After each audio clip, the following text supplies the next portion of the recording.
오늘 은혜 받으실 하나님의 말씀은 구약성경 열왕기하 14장 8절로 14절 되겠습니다. 열왕기하 14장 8절로 14절, 구약성경 585쪽 되겠습니다. 우리 김태우 형제가 우리를 대신해서 봉독합니다. 아마샤가 예후의 손자 여호아스의 아들 이스라엘의 왕 요아스에게 사자를 보내 이르되, 오라, 우리가 서로 대면하자 한지라.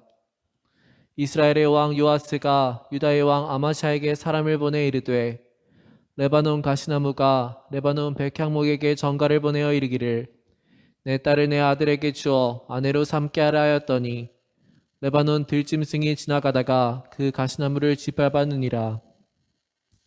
내가 에돔을 쳐서 파하였으므로 마음이 교만하였으니 스스로 영광을 삼아 왕궁이나 내 집으로 돌아가라.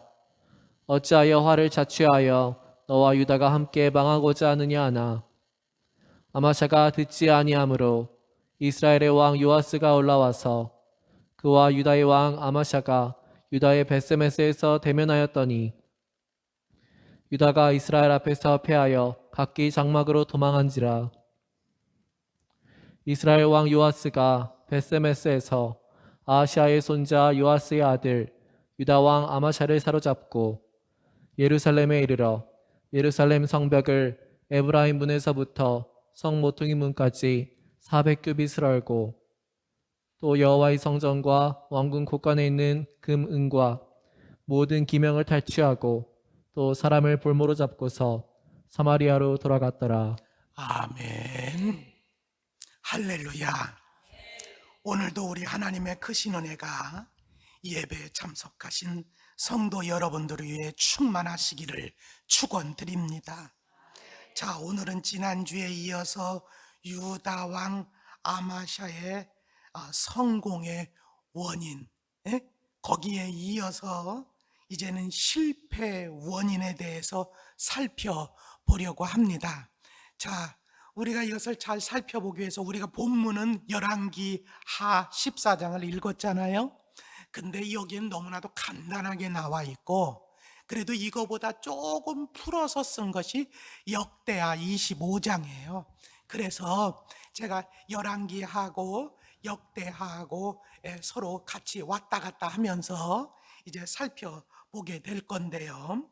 자, 지난주에 우리는 하나님께서 아마샤에게 복을 주심으로 그의 나라를 강건하게 했다, 더 강하게 했다는 말씀을 살펴봤지요. 그러면 하나님께서 왜 아마샤의 나라를 강하게 했습니까? 하나님께서 아마샤에게 복을 주신 이유가 무엇이라고 그랬습니까? 바로 뭐라고 그랬어요? 말씀에 순종했기 때문에. 할렐루야. 목사가 왜 복을 받았습니까? 라고 물어보면 무조건 몰라도 그냥 말씀에 순종했기 때문에. 그게 바로 성경적인 답이에요. 왜냐? 성경은 일관성 있게 항상 그렇게 얘기하니까. 할렐루야. 우리 학교에서 시험 볼 때 모르면 찍어 그러잖아요. 그렇잖아요. 그러니까 우리도 말씀 들을 때 만약에 왜 축복받았습니까? 그러면 순종해서요. 말씀에 순종해서. 그러면 그냥 거의 맞아요. 자, 그럼 어떤 말씀에 순종했습니까? 물론 하나님 말씀이죠. 그 순종한 내용이 뭐예요? 사실은 이 아마샤가 이제 힘이 생겨서 왕으로서 그때 가장 먼저 한 일이 뭐냐? 자기 아버지를 죽인 사람들에게 원수를 갚아 보복을 했다. 근데 보복을 할 때 그들의 자녀들은 죽이지 않았다는 거예요. 자, 이렇게 죽이지 않으면 나중에 뭐가 될 수 있냐면 그것이 후환이 돼가지고 오히려 보복을 더 당할 수가 있어요. 하지만 그들을 죽이지 않았다. 이유가 뭐라고요? 이유가 뭐 때문이었어요? 바로 신명기의 율법에 뭐라고 기록되어 있느냐? 아버지의 죄로 인하여 그 자녀들을 죽이지 말라고 기록되어져 있기 때문에 그랬다는 거예요. 사실은 뭐예요? 죽이고 싶었다. 그들뿐만 아니라 그들의 자식들까지도 다 죽이고 싶었어. 이게 마음이야. 하지만 율법에 죽이지 말라 이렇게 얘기하니까 참았다고요. 네. 근데 하나님께서 이것을 보시면서 마음 알잖아요. 아마샤의 마음을 알잖아요. 네가 죽이고 싶지만 내가 율법에 이렇게 얘기한 것 때문에 죽이지 않는구나 하고 하나님께서 복을 주셨다는 거지요. 또한 여러분 이제 하나님께서 복을 주셔서 나라가 강하게 됐어요. 이제 군사력도 어느 정도 회복됐어요. 군사력을 회복하니까 아마샤가 먼저 뭘 했어요? 바로 에돔을 치려고 했어요. 왜 에돔을 치느냐? 이 나라가 약하게 되니까 자꾸 에돔이 밑에서부터 유다의 성읍들을 자꾸 침범해 오거든요. 그러니까 나라가 다시 강하게 되니까 이것 좀 본때를 보여줘야 되겠다는 거죠. 본때를. 그런데 지금 에돔을 치려고 하니까 지금 이 군사력 가지고는 조금 붙일 수도 있을 것 같아. 그래가지고 용병을 사왔다는 거예요. 용병을 어디에서? 북이스라엘에서. 용병을 얼마 주고 사왔느냐? 은 100달란트. 그러면 우리는 은 100달란트 하면은 맨날 달란트 잔치를 하던 버릇이 있어가지고 은 100달란트 하니까 감이 안 와. 은 100달란트가 어느 정도의 가격이냐? 성인 남자가 건강한 성인 남자가 밖에 가서 일했을 때 받는 일당 120만 명분의 일당이란 120만 명. 많아요, 적어요? 엄청나죠? 그만큼 돈을 주고 용병을 사왔다고 해요. 용병을 이제 에돔을 치려고 하는데 하나님께서 선지자를 보내가지고 이 아마샤를 책망하셨다는 거예요. 책망. 뭐라고? 왜 내가 함께하지 않는 그 사람들과 네가 함께하려고 하느냐? 왜 내가 함께하지 않는 사람들과 네가 함께하려고 했느냐? 하고 싶으면 한번 해봐라. 너는 분명히 가서 싸워도 패하게 될 것이다. 그렇게 얘기를 해요. 그랬더니 아마샤가 뭐라고? 아니 이미 용병 그 비용을 다 지불했는데요. 그거 다시 돌려받지도 못하는데요. 그러니까 하나님께서 그까지 것 얼마든지 채워줄 수 있다는 거예요. 할렐루야. 그래서 이 아마샤는 그 얘기를 듣고 이 이스라엘 사람들을 돌려보냈다는 거예요. 10만 명을 돌려보내니까 이 사람들이 좀 유다 성읍들을 갖다가 화딱지 난다고 좀 막 약탈하면서 돌아갔어요. 자, 사실은 그들을 쓰고 싶었어. 내가 생각하기는 저들이 좀 내 힘이 될 것 같아. 근데 하나님께서 아니라는 거예요. 이미 그것을 위해서 투자도 했어. 엄청나게 많이. 그렇지만 하나님께서 아니라는 거예요. 그 하나님의 말씀 때문에 손해를 감수하고서라도 그들을 돌려보냈어요. 그랬더니 하나님께서 어떠한 복을 주셨어요? 에돔과의 전쟁에서 승리하게 하시고, 할렐루야. 그리고 전쟁에서 이기면 뭐예요? 전리품이 엄청나게 많잖아요. 그 전리품으로 그가 손해본 것도 엄청나게 오히려 더 채워주시고, 할렐루야. 순종했더니 이렇게 복을 받았다는 거예요. 자, 이렇게 은혜 받았으면, 이렇게 복을 받았으면 이제 어떻게 해야 될까요? 복을 받았으면 어떻게 해야 돼요? 복을 주신 하나님을 더 잘 섬기고 그분의 말씀에 더 순종하고 그래야 되겠지요. 우리 성도들은 그렇게 할 거야. 그런데 아마시아는 우리 생각하고 달랐어요. 네. 여러분, 하나님의 은혜를 받으니까 아마시아가 변한 거예요. 은혜는 하나님이 베풀어 주셨는데 그 공로를 다른 신에게 돌리는 거예요. 그런데 그 신이 어디 신인지 아십니까? 자, 우리 역대하 25장 14절을 보시겠습니다.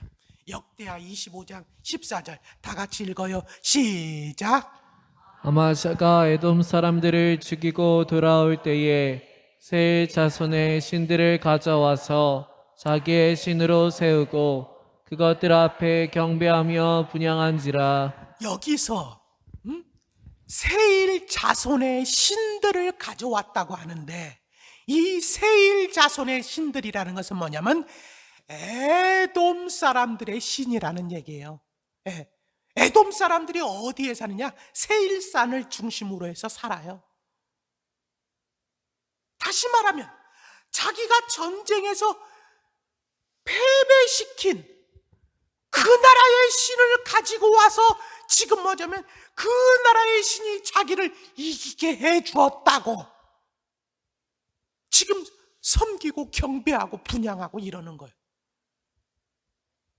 여러분, 이런 미친놈이 어디 있어요? 지금 뭐가 잘못돼도 한참 잘못된 거 아니에요? 자신과의 전쟁에서 여러분 패배한 나라의 신이요, 자기의 백성들도 지키지 못한 신이요. 그런데 그 신을 왜 가져다가 섬깁니까?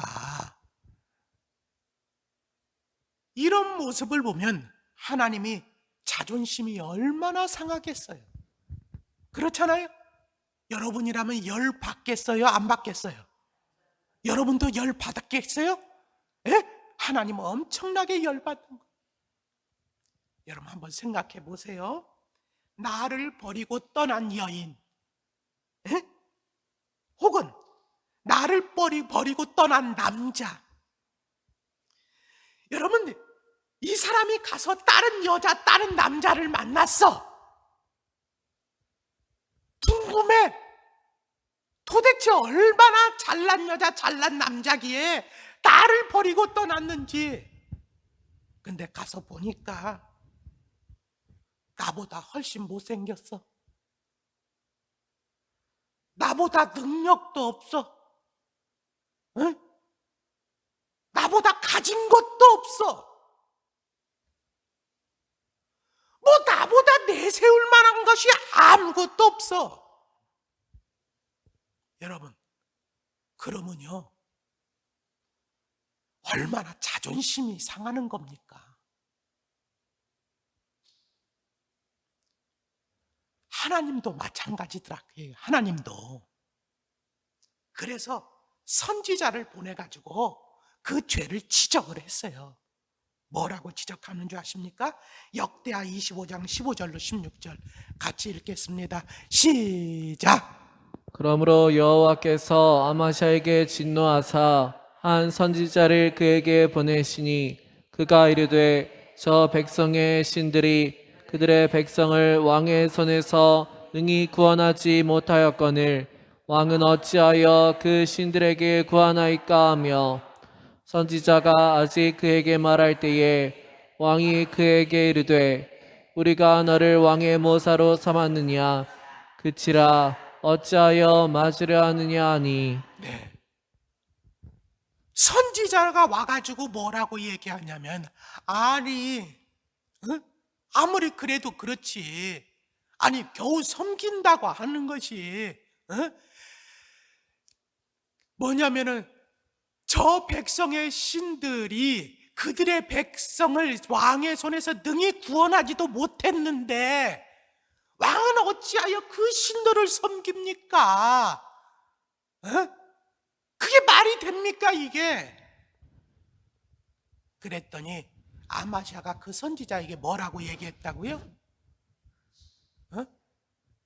영 그치라 하면은 조금 이게 어감이 조금 안 와, 들 와. 따라합시다. 닥쳐라. 너 그 입 닥치지 않아? 지금 이런 식으로 얘기해. 너 맞아야지 닥치겠어? 이랬다는 거예요. 더 이상 말을 못하게 하는 거예요. 여러분, 어떻게 이렇게 변할 수가 있죠, 사람이? 금방. 사실 예전에는 힘이 약할 때는 하나님의 율법에 어긋난 것은 하지 않으려고 했고, 또 선지자가 그의 잘못을 지적하면 고쳤어요, 힘이 약할 때는.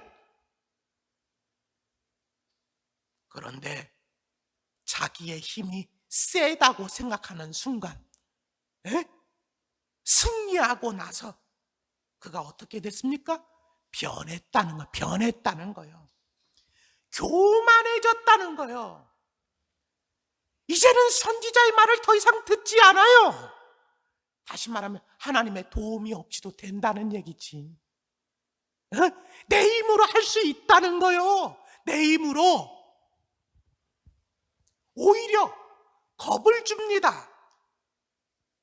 닥치지 않으면 너 맞아 하면서.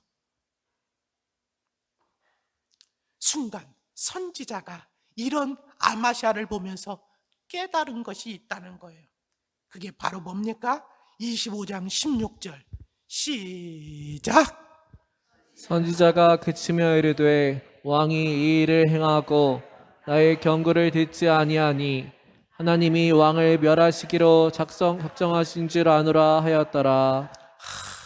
이 경고를 듣지 않는 걸 보니까 하나님께서 저 사람을 멸하시기로 작정하신 거구나. 내가 그러니까 여러분 이런 거를 보면 우리는 깨달아야 되는 거예요. 여러분, 하나님이 염려하는 것은 여러분들에게 복 주는 것이 아니에요. 하나님께서 여러분들에게 복 주는 거는요, 너무나도 쉬워요. 이건 너무나도 쉬운데 하나님께서 고민하시는 게 뭐냐면 우리가 복을 받으면 교만해질까 봐. 이게 하나님께서 염려스러운 거예요.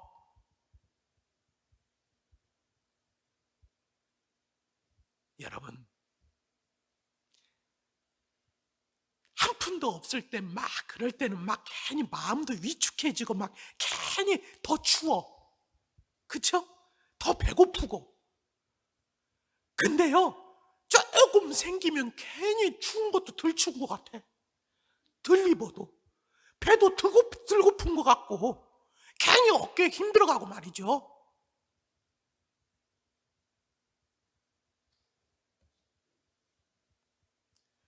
왜 우리는 이렇지요? 여러분, 하나님은 너무나도 잘하시는 거야. 네.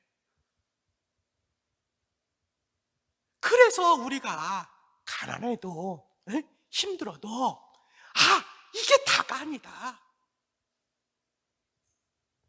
그걸 완전히 우리가 깨달을 때까지 철저하게 하나님 아니면 안 된다고 하는 걸 깨달을 때까지 오히려 더 굴리시는 거야. 여러분, 하나님의 염려가 뭔지 한번 보세요. 신명기 8장 12절로 17절 우리 한번 봐요. 12절로 17절. 자, 내가 필요한 부분만 딱 이렇게 해놨어요. 같이 읽습니다. 시작.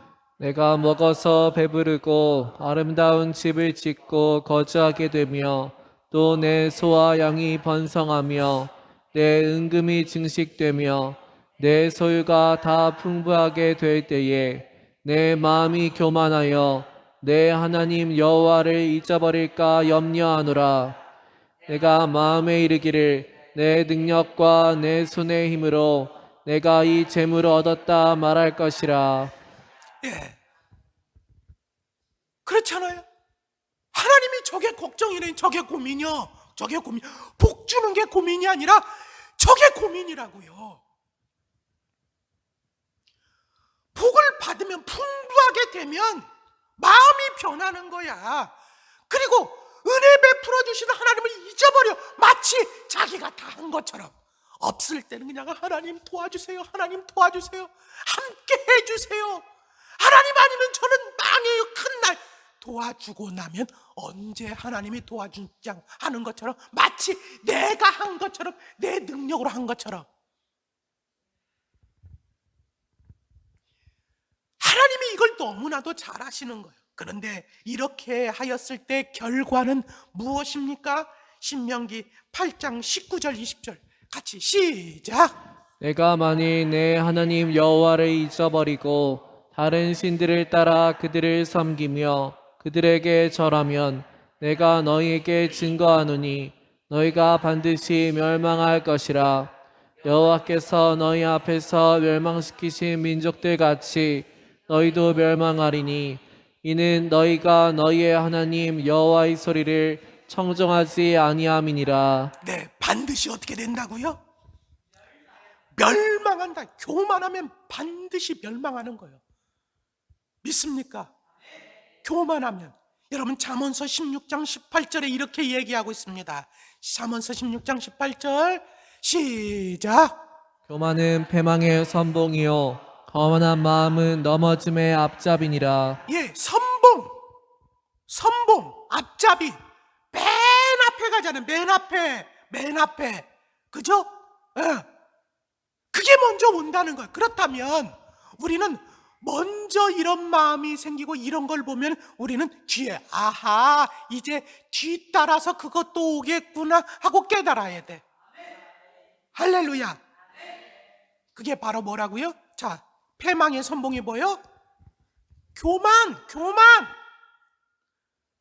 네. 교만이라는 거예요. 여러분, 사울을 보세요. 그가 왕이 된 후 처음에는 얼마나 겸손해요. 네. 하나님의 말씀을 참 잘 순종합니다. 하나님을 의지합니다. 그러나 승리하고 나서 인기가 올라가니까 백성들이 자기를 이제 따르기 시작. 맨 처음엔 백성들이 따르지도 않아요. 근데 백성들이 이제 자기를 따르기 시작하고 막 그러니까 교만해지기 시작해요. 요아스도 마찬가지였죠. 아마샤의 아버지. 에? 이제 아마샤 자신도 마찬가지고 뒤에 나오는 우시아도 보면 마찬가지요. 그런데 이렇게 교만해지니까 반드시 따라오는 결과가 있는데 그게 바로 뭐라고요? 망하는 거. 패망의 선봉. 망하는 거요. 그렇다면 여러분, 내가 교만하다는 증거가 뭐예요? 내가 교만하다는 증거.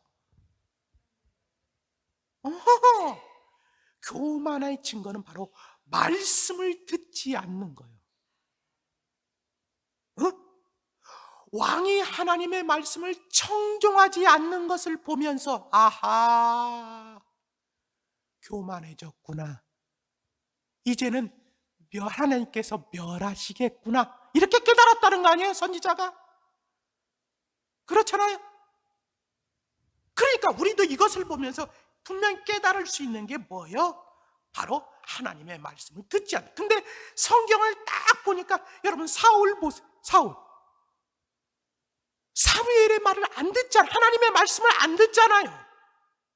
그렇죠? 요아스도 우리가 앞에서 봤잖아요. 선지자의 말을 안 듣잖아요. 지금 아마샤도 마찬가지고 뒤에 보면 우시아도 마찬가지고 하나님의 말씀을 안 들으면 자꾸 이제 하나님의 말씀을 안 들으면 아하, 내가 망할 때가 가까이 왔구나. 근데 그거 깨달을 수 있는 사람이 얼마나 될까요? 그렇다면 이걸 통해서 우리가 깨달을 수 있는 거예요. 여러분, 하나님의 말씀을 듣는 거는 바로 뭐냐면, 여러분, 모세가 이렇게 얘기했는데, 내가 네 앞에, 모세를 통해서 하나님께서 내가 네 앞에 복과 생명과 사망과 복과 저주를 네 앞에 두었다. 너희들이 택하라. 그런데 어떤 게 생명이냐? 너희들이 내 말을 듣고 순종하면 생명을 받고 복을 얻는 것이고, 내 말을 듣고도 순종하지 않으면 너희들은 사망을 택하는 것이고 저주를 택하는 것이라고 분명히 말씀하셨거든요. 할렐루야. 그렇다면 우리가 언젠가부터 자꾸 말씀이 귀찮아지고 자꾸 말씀을 듣기 싫어지고 그렇잖아요. 예전에는 그대로 은혜 받았던 말씀인데 이제는 자꾸 목사님이 나를 치는 것 같고 그렇잖아요. 이렇게 자꾸 들려오면 벌써 뭐냐? 내가 병들고 있다는, 변하고 있다는 그 신호다, 그 얘기예요. 여러분 보세요. 몸이 아프면 뭐가 변하죠? 마음이 변해. 몸이 아프면 마음 변해. 물론 마음도 변하더라고. 근데 신호가 있어. 몸이 안 좋으면 입이 써져. 경험해 보셨지요? 그 음식이 변한 게 아니라 뭐가 변해? 입이 써져가지고. 왜 이렇게 음식이 써지지? 하나님의 말씀은 그대로인데 내 마음 상태가 변하니까 왜 예전에는 은혜 받았던 말씀이 왜 지금은 왜 나를 이렇게 자꾸 치는 말씀이 되지? 이렇게 돼버린다는 거예요. 할렐루야. 그 상태를 가리켜서 성경은 뭐냐면 교만이라고 얘기한다, 그 얘기예요. 그리고 그런 교만이 들어오면 그 다음에 반드시 뒤따라오는 것이 있는데 그게 바로 뭐냐면 패망이라는 것이라는 거예요. 그렇다면 정말 그럴까요? 자, 이제 선지자가 생각한 대로 아하, 하나님께서 멸하시려고 하는 거구나 이렇게 생각했다고 그랬잖아요. 과연 그렇게 되는지 한번 보자고요.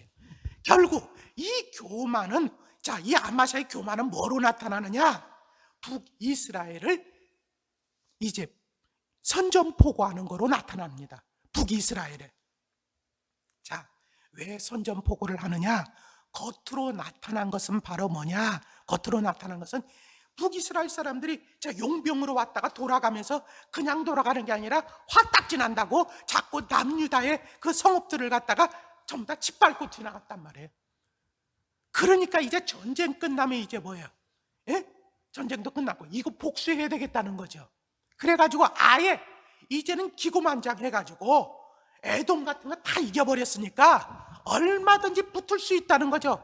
그 자만함이 생겨가지고 아예 그냥 몰래 갑자기 쳐들어가는 것도 아니고 선전포고를 했다는 거예요.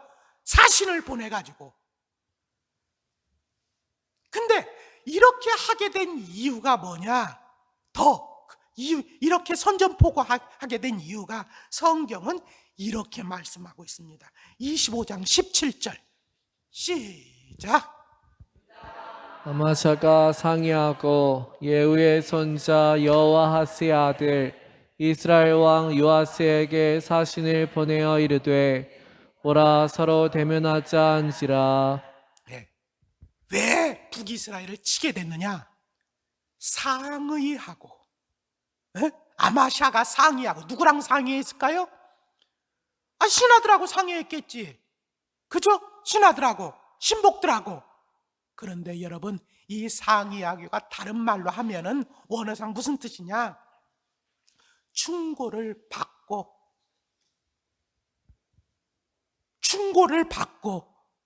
다시 말하면 옆에서 충동질했다, 그 얘기예요. 충고를 받았다는 거예요. 근데 보세요, 꼭 망할 사람의 특징이 뭔지 아세요? 들어야 될 충고는 안 들어. 그런데 듣지 말아야 될 충고는 또 들어. 그렇잖아요. 예. 하나님의 충고는 안 들어. 근데 사람의 충고는 들어. 이게 망할 사람들의 특징이다, 그 얘기예요. 그래가지고 뭐예요? 선전포고를 했다고 해요. 근데 선전포고를 받으니까, 사신이 와서 선전포고를 하니까, 자, 이제 북이스라엘의 왕 요아스가 뭐라고 얘기합니까? 자, 열왕기하 14장 9절, 이제 열왕기하로 온 거예요. 열왕기하 14장 9절, 10절 시작.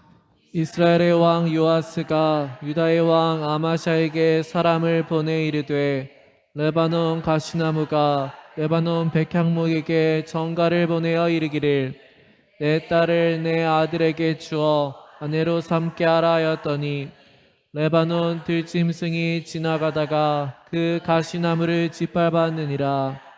내가 애돔을 쳐서 파하였으므로 마음이 교만하였으니 스스로 영광을 삼아 왕궁에나 내 집으로 돌아가라.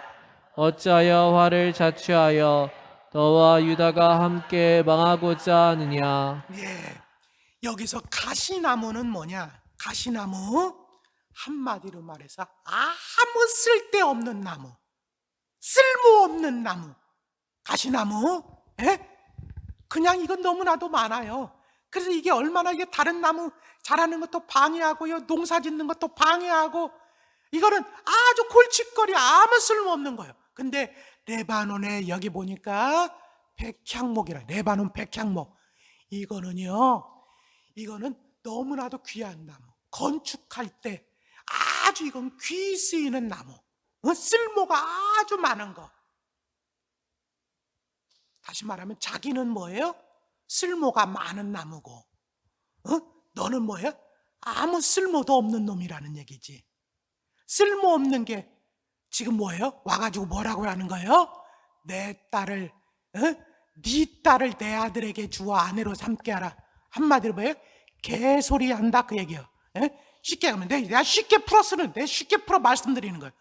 어디 말도 안 되는 개소리 하고 있어. 그러면서 뭐예요? 너 레바논 들짐승이 지나가다가 그 가시나무를 짓밟았느니라 그랬잖아요. 너 개 죽으면 한번 당해볼래? 더 이해가 잘 되죠? 네.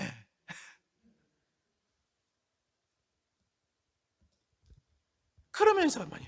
네가 애돔 좀 이겼다고 지금 아주 기고만장해가지고 네가 나한테 지금 그러고 있는데, 야, 너 집이나 가서 발 닦고 자.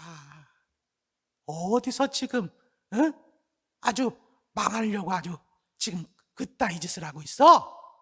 여러분, 이렇게 지금 충고를 하는 거요. 기분 좋아요, 나빠요? 여러분 그런 소리, 왕이 그런 소리를 들으면 억수로 기분 나쁘겠죠? 흥분해가지고 쳐들어간 거예요. 그런 소리들 참을 수 없잖아요. 모든 사람 신하들 앞에서 이런 소리 듣는데, 그렇잖아요?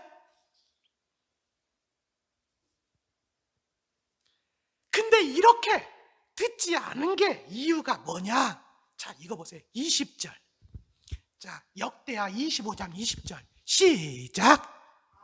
아마샤가 듣지 아니하였으니 이는 하나님께로 말미암은 것이라. 그들이 에돔 신들에게 구하였으므로 그 대적의 손에 넘기려 하심이더라. 다시 말하면 누가 그렇게 만들었다고요? 하나님께서. 여러분 보세요. 이거 잘 보세요. 세계 역사는 하나님이 움직이시는 거예요. 할렐루야.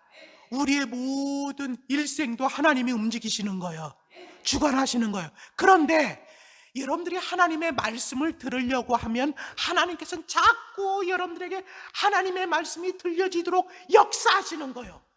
그런데 여러분들이 하나님의 말씀을 들으려고 하지 않으면, 조용해, 입 닥쳐, 이런 식으로 말씀하시면 하나님께서 여러분들에게 하나님의 말씀이 들리지 않고 자꾸 사람의 말이 들리도록 또 역사하시는 거예요. 다시 말하면 여러분들이 원하는 대로 해주시는 거예요. 근데 결과는 뭐냐? 하나님의 말씀을 들으면 축복이고 사람의 말을 들으면 뭐예요? 예? 그런 말을 들으면 결국적으로 망하는 것이다. 그예요. 어떤 거를 듣기를 원하십니까? 그렇잖아요. 아마샤가 듣지 않았다는 거예요. 근데 그게 하나님의 하시니 왜? 그들이 에돔 신들에게 구하였으므로 그 대적의 손에 넘기시려고, 망하게 하시려고. 자, 결과가 어떻게 됐을까요?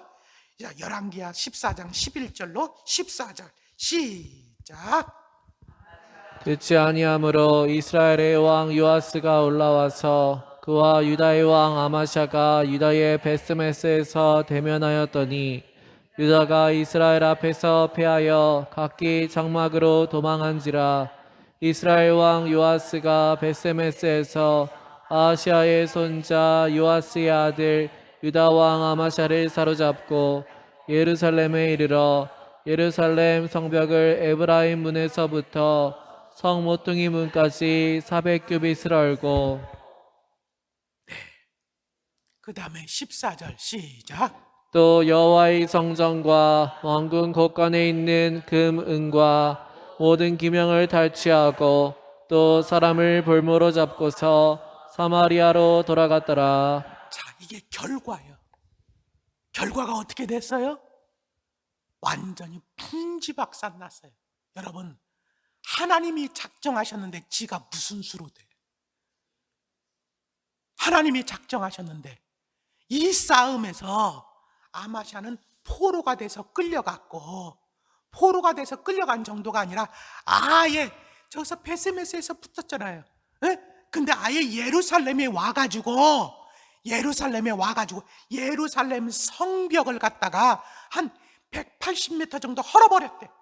180m가 헐었으면 완전히 이제 더 이상 방비를 할 수가 없잖아요. 그렇죠? 그 다음에 어떻게 했냐? 왕궁과 이 성전에 있는 거 다 가져갔다는 거예요.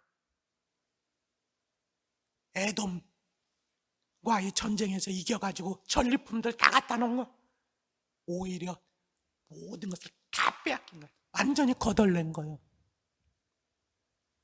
그리고 여러분, 사마리아로 끌려갔다가 어떻게 다시 돌아왔는지 성경은 얘기하고 있지 않아요.